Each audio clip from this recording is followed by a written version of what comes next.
আজব এই শহরে প্রতিদিন কত কিছুই না দেখি, তারপরেও ভালো লাগে। কারণ ছোট থেকেই তো ঢাকায় থেকেছি, এর জন্যই ভালো লাগে। গ্রামের যে কোনো লোক ঢাকায় আইসা টিকে থাকা খুব মুশকিল। প্রথমত অবস্থায় তার মনই বসবে না। তীব্র যানজট, গরম, তারপর আপনার যেখানে সেখানে ময়লার গন্ধ, বায়ু দূষণ তো আছে।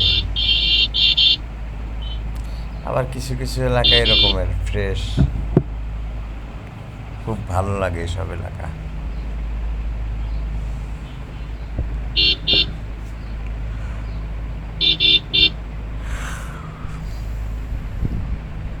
ফ্লাইওভারের উপর দিয়েই ভালো লাগে, নিচের দিকে আর ভালো লাগে না।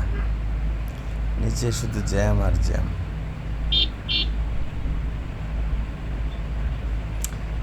সামনে এরকম পাখি দেখলেও ভালো লাগে।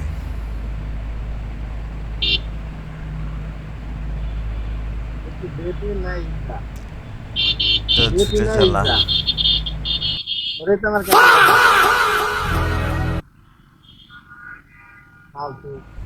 পাখিটা সামনে এসে গেল। তো ঢাকা শহরে বাইক চালানো